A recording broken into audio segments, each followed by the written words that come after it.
As a fighter, I think he's amazing. I think he has great technique. He has crazy knockout power. That's your. We all know Tank best weight is 35, 40. You fought Barrios at 40, 35, 40. And you fight Jake Paul, who getting better. I'm like I said, and he got 6 feet tall. Where Tank gonna hit him? Gervonta Davis opened his first day of training camp for the Jake Paul fight with high intensity. During pad work, he unleashed a rapid 35-punch combination, showing off his trademark speed and power. His sharp footwork and accuracy highlighted the focus he's bringing into camp, and many fans and analysts believe it's a clear sign that Davis is getting ready to overwhelm Jake Paul with experience, discipline, and non-stop pressure in the ring.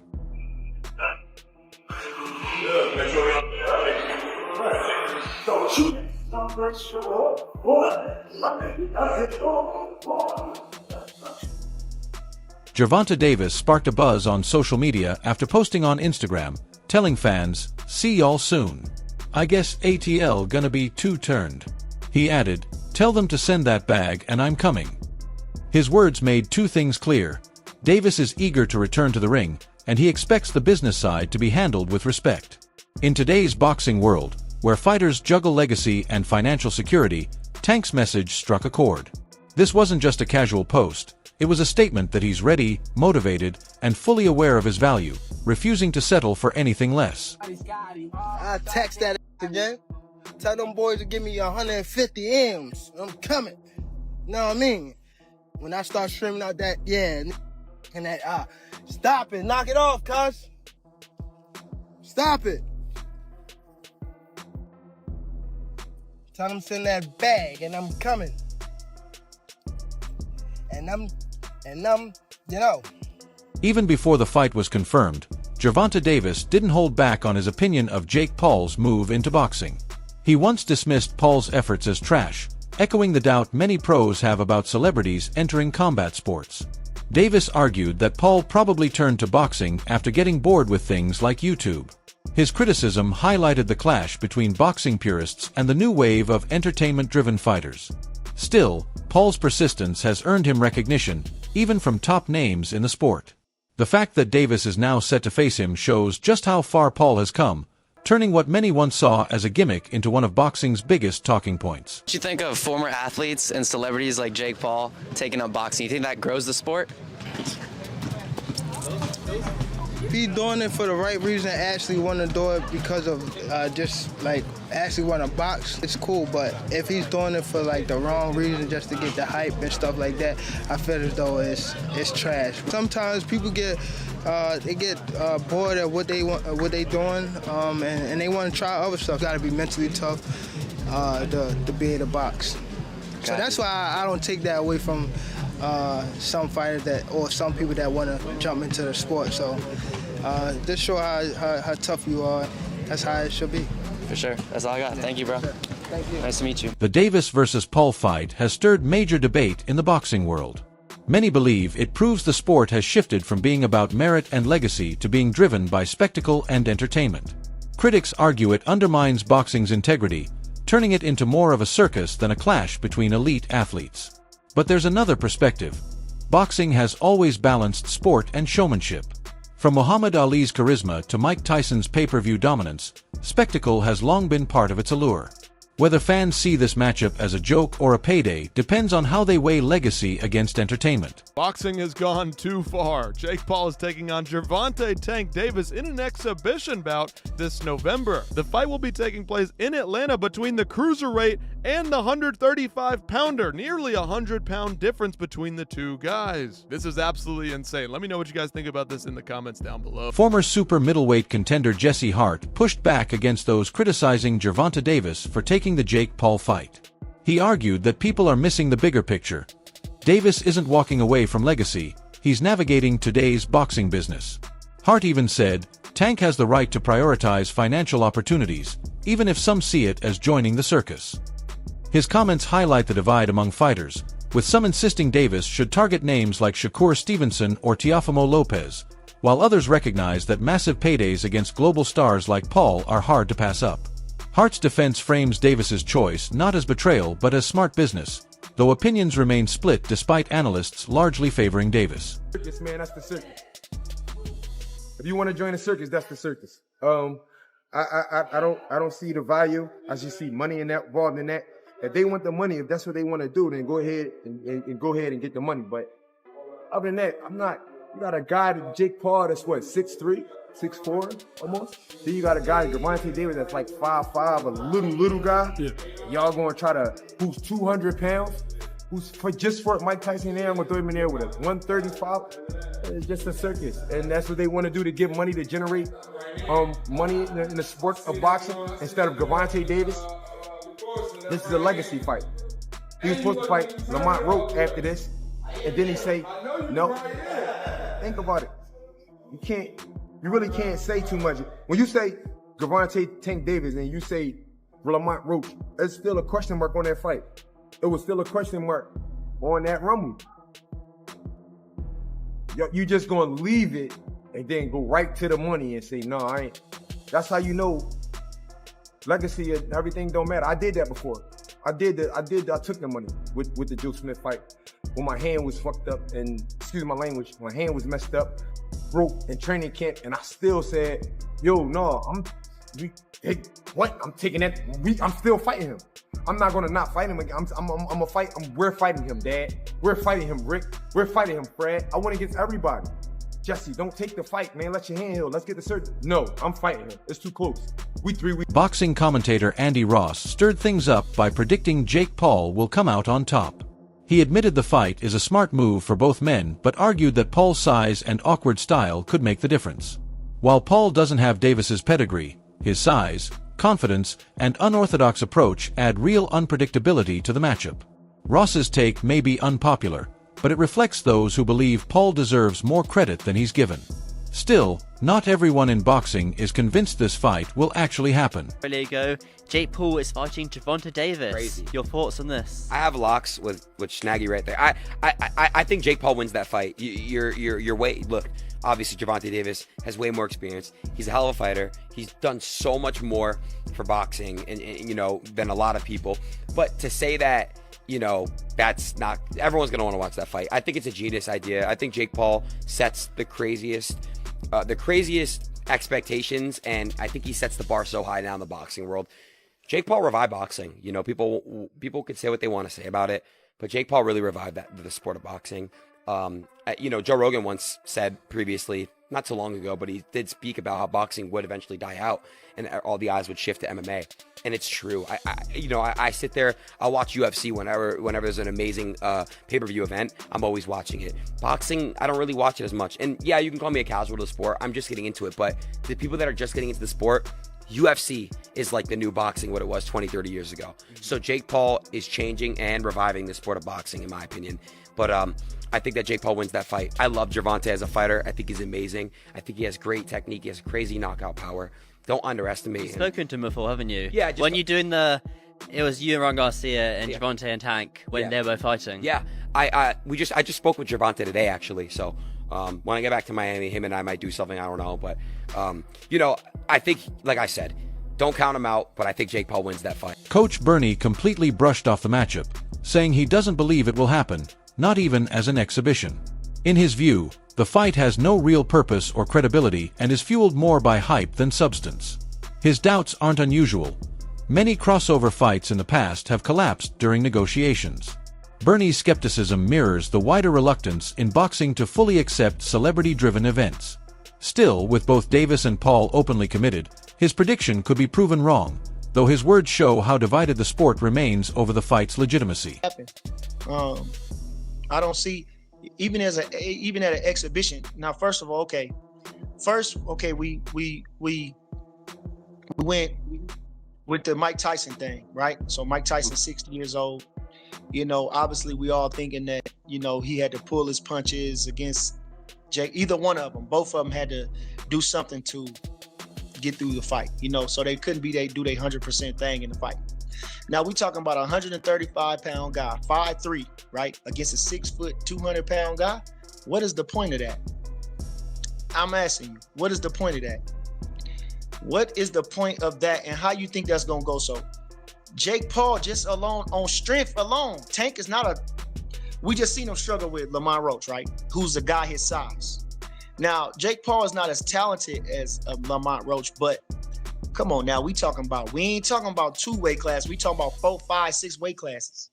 Come on, we got to go from 35, we got to go to 40, 47, 54, 60, 68, 75, 90. That's 7 weight class difference. 7 weight class difference. 7 weight class difference. We talking about 7 weight class difference. We all know Tank best weight is 35, 40. You fought Barrios at 40, 35, 40. And you fight Jake Paul, who getting better. I'm like I said, and he got 6 feet tall. Where Tank gonna hit him? Where is Tank gonna land some punches? And he don't throw a lot of punches. Come on now. He didn't knock Lamont Roach out. You gonna knock Jake Paul out? So what's the point of the exhibition for real? Beyond the financial aspect, some analysts view Paul's decision as a strategic move toward legitimacy. For years, he's fought for respect, often dismissed as just a YouTuber trying boxing. But his persistence and wins over former MMA champions have boosted his reputation. Taking on Davis, an undefeated knockout artist, is Paul's boldest bid yet to prove himself as a serious contender. A strong performance, win or lose, could earn him credibility that can't be ignored. And it definitely seems like this, is that he wants the respect of legitimacy. He doesn't want to be looked at like some type of, circus act. Like, people think that he's doing these fights that are being thrown. He's not legitimate, and his detractors are saying that it's like, yeah, okay, well, you did this and you did that, but these guys were old, or, they were retired, or this and that. But the fact of the matter is, when you fought a real fighter, you lost. So people are like you're not legitimate. That's what people say. So after everything I've seen on him, if he can beat Tank Davis, I think he'll have his legitimacy card. If he can beat or do something like Rocky 1, to where you got people questioning who won, then he's going to get all the respect in the world. That's how I think it's going to go. Because I've seen Tank just destroy people, body people, play with his food, with people. You know what I'm saying? Tank is legit as it gets. For Gervonta Davis, this fight is less about risk and more about growing his brand. Analysts say beating Paul could boost his popularity, especially with casual fans who don't follow traditional boxing closely. Paul's global attention ensures Tank reaches a wider audience. Plus, a win doesn't close the door on legacy fights. A rematch with Lamont Roach, for example, could still happen. In this way, the Jake Paul fight acts as a springboard, increasing Davis's profile before he returns to career-defining matchups. This is the type of event that will probably push him even further along in his popularity. If he puts on a good performance and it's an exciting fight or exhibition and anything, and he winds up somehow looking good in this, I don't know how it is. It's looked to me David and Goliath, but David got skill and Goliath doesn't. But I don't know how it's going to work out. But if for some reason it winds up being a really fun event and it has tons and tons of millions and millions and millions of viewers, when Gervonta Davis goes back to his next fight, which I hope would be a Lamont Roach fight, then maybe some of that will wash into the next fight and it'll be a bigger fight and more money in it for the fighter that he'll actually fight next, who, again, I certainly hope is Lamont Roach. So why did he do it? It's very, very, very clear that he did this. Gervonta Davis did this for the money. And it's not an illogical thing. And if somebody in his situation has this to do, consider all things considered, hey man, you know this is what people are going to do. So he has a fight with a tough Lamont, very, very tough Lamont Roach, who people did not say was a tough fighter before he fought him, but Lamont Roach is a very, very tough fighter. He had a deal already done to fight Jake Paul before he caught that draw. So if I'm giving him the benefit of the doubt, I'm going to say, okay, great. If you get you already signed for the Jake Paul deal, that could be $50 million. I'm hearing the numbers I'm hearing somewhere around $50 million. Then if you go back and fight Lamont Roach and the anticipation for the Lamont Roach fight has increased, then you kind of get a double dip on it, and it may work out extremely well for Gervonta. Shakur Stevenson shared his take, giving a fighter's perspective on Davis's choice. He admitted his pride would drive him to seek a rematch with Lamont Roach, but he also couldn't ignore the financial draw of facing Jake Paul. Shakur's comments highlight the struggle many fighters face between protecting their legacy and pursuing big paydays. While some focus solely on championships, others recognize that the right fight at the right moment can create lasting financial security. Generational wealth. Included, and many people, including Shakur, thought Lamont Roach actually won the fight. So it's a highly anticipated rematch because of the night of the fight. The fight was actually 15-1 in favor of Gervonta Tank Davis. So the whole world wants to see Gervonta Tank Davis rematch Lamont Roach. Was it a fluke? Was it, a bad night for Tank Davis? Was it a style matchup? Bad matchup for Tank Davis? Does Lamont just have his number? They fought twice in the amateurs in close fights. What is it, right? And Gervonta Tank Davis, in the eyes of the boxing world, needs to rematch Lamont Roach. So Shakur addresses why you not rematching Lamont Roach. He was rumored to rematch him. He was rumored to rematch him in June 21st. He didn't sign. Then August 16th, he didn't sign. But he told you the night of the fight, the post-fight press conference with Lamont Roach, that he not rematch him no time soon because he already had this set up with Jake Paul. So Shakur says he would do the same thing as long as he could rematch Lamont Roach because of his competitive nature and his hunger and drive to be great in the sport of boxing. Trainer Greg Hackett offered one of the most balanced views in the debate, stressing that Davis's choice is smart business, not desperation. He reminded critics that boxing is called prize fighting for a reason. Financial reward has always been part of the sport. Hackett argued that taking on Paul doesn't lessen Davis's standing as an elite champion or harm his legacy. Instead, it shows a fighter capitalizing on a unique opportunity. His perspective underscores an important point. In boxing, earning money and protecting legacy can go hand in hand, and Davis has the chance to achieve both. Felt like that in the beginning of it, right? When I first saw the headlines and I saw that they was, instead of him fighting Lamont, he'd be fighting Jake, whatever. At first I was like, damn, Tank, like that's kind of crazy. Like, that's fucked up. But then I started thinking about it throughout the day. I'm thinking about it, I'm seeing the posts and shit. And I'm like, yo, none of this shit is guaranteed. Like, none of this shit that we do in life is guaranteed. And it's also not a guarantee that we all gonna be here for a long time. You know what I mean?